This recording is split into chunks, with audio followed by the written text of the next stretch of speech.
Beriman pada hari kiamat, hari kemudian memberikan ketenangan jiwa.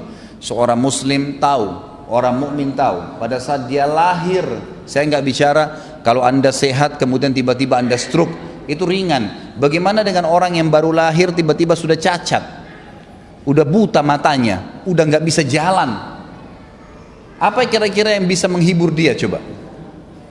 Kalau anda sebutkan apa yang saya sebutkan sekarang tentang masalah, tanamkan dalam hatinya adanya hari kiamat dan semua cacat fisik di dunia ini tidak akan dibawa di akhirat.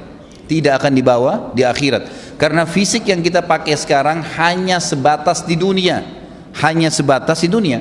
Hadis Nabi SAW riwayat Bukhari yang berbunyi, kata Nabi SAW, jasad kalian akan dimakan oleh tanah, ya, kecuali tulang ekor kalian yang darinya Allah akan membangkitkan kalian pada hari kiamat, ya, akan dibangkitkan. Allah akan turunkan hujan yang akan menetesi setiap tulang ekor tersebut dan akhirnya kalian tumbuh seperti tumbuhnya tanaman, dan Allah membuatkan fisik yang baru. Fisik yang baru.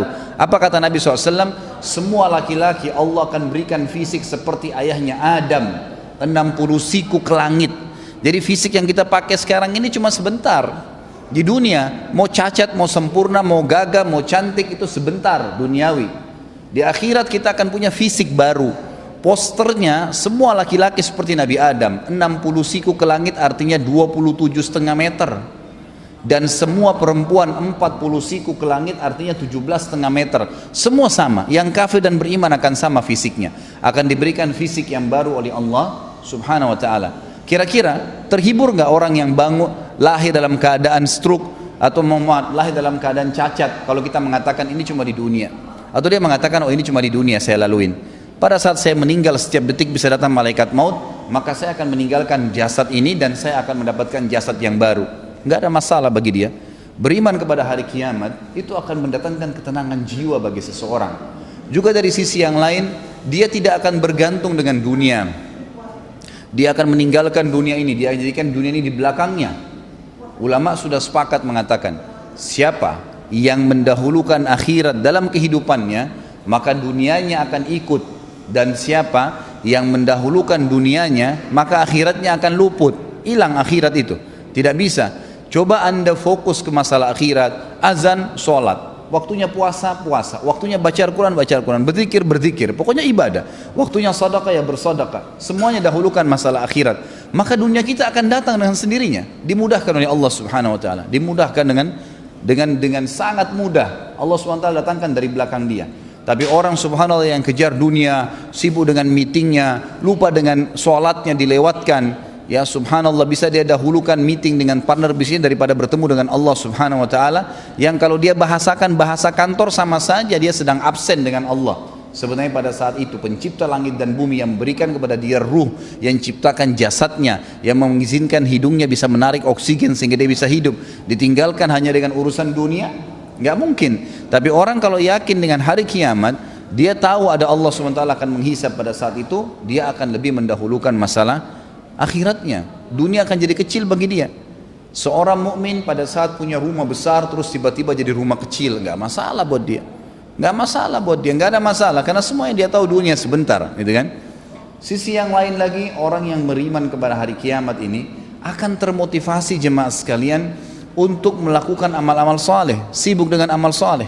Nggak ada waktu bagi dia untuk berbuat dosa. Ingat, setiap dosa yang kita lakukan, kalau berhubungan dengan Allah Subhanahu Wa Taala, zina, tidak sholat, syirik, berhubungan dengan Allah Subhanahu Wa Taala langsung, kita taubat kepada Allah, Allah ampuni. Tetapi perbuatan dosa itu akan mendatangkan konsekuensi dari Allah. Hukumannya ada, pembersihan dosa itu. Kalau orang mukmin tahu ini, anda sebagai orang yang beriman tahu bahwasanya setiap dosa yang saya lakukan akan ada konsekuensi hukumnya, anda tidak akan melakukannya. Banyak orang berani, kalau dalam bahasa ulama itu tajarra Allah, dia berani sekali pada Allah, karena dia belum tahu kalau dia melakukan satu perbuatan dosa akan datang konsekuensi hukum dari Allah, nggak bisa dia selamat.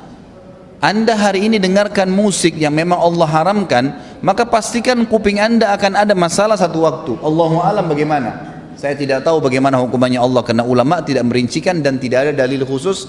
Orang kalau dengar musik telinganya akan luka misalnya, tidak. Tapi umumnya kata ulama, kalau telinganya melakukan perbuatan masalah, matanya melihat yang haram, hidungnya menghirup yang haram, lisannya mengucapkan kalimat yang haram, bibirnya mungkin mencium sesuatu yang diharamkan, tangannya menjama yang haram, kepalanya diletakkan pada yang haram, kemaluannya diletakkan pada yang haram, kakinya melangkah pada tempat yang haram, pasti di anggota-anggota tubuh ini Allah datangkan hukuman.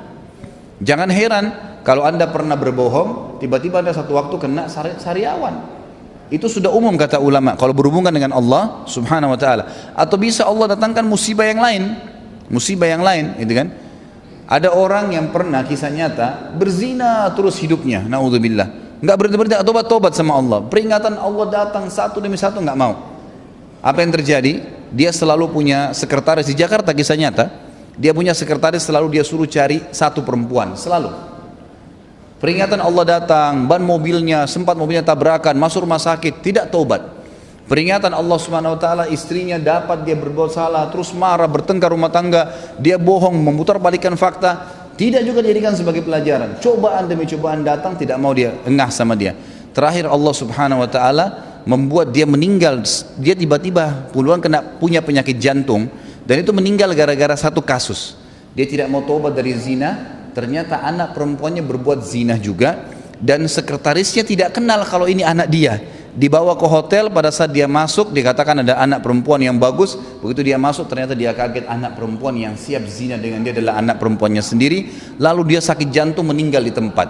Allah subhanahu wa ta'ala mendatangkan hukuman. Maka Bapak Ibu sekalian, jangan merasa aman dengan dosa kepada Allah subhanahu wa ta'ala. Enggak main-main itu. Kalau kita tahu dan kita beriman bahwasanya al-jaza min jinsil amal, sebagaimana sabda Nabi SAW, akan datang balasan sesuai dengan kadar perbuatan seseorang, maka kita tidak akan lakukan itu. Begitu pula dengan berhubungan masalah haknya manusia, mencuri, menggibah, memfitnah, haknya manusia, mengambil haknya dia. Kalau kita tidak kembalikan, mungkin karena kita anggap kita orang hebat, punya strategi, punya cara untuk menipu orang, atau punya ilmu, atau punya kedudukan, lalu kemudian kita menindas orang lain, orang itu tidak bisa menuntut. Nggak ada yang selamat dari mahkamah Allah SWT. Perhatikan kata ulama, hari ini Anda menipu, besok pasti Anda ditipu, pasti. Hari ini Anda berbohong, besok Anda akan dibohongi. Hari ini Anda menggunjing, lusa dan kapanpun waktunya Anda akan digunjing dengan orang. Balasan akan datang sesuai dengan kadar perbuatan. Itu di dunia ya, belum akhirat. Di akhirat itu cuma bukan berarti sudah bersih dosanya dengan pelanggaran, dengan cobaan tersebut, tidak. Itu akan, kalau dia tidak taubat, akan datang hukuman yang berat di hari kiamat nanti. Kalau kita tahu dan sadar bahwasanya ada hisab hari kiamat, kita akan lebih hati-hati, tidak akan mudah untuk melakukan perbuatan dosa, karena berat di dunia, berat juga di akhirat nanti.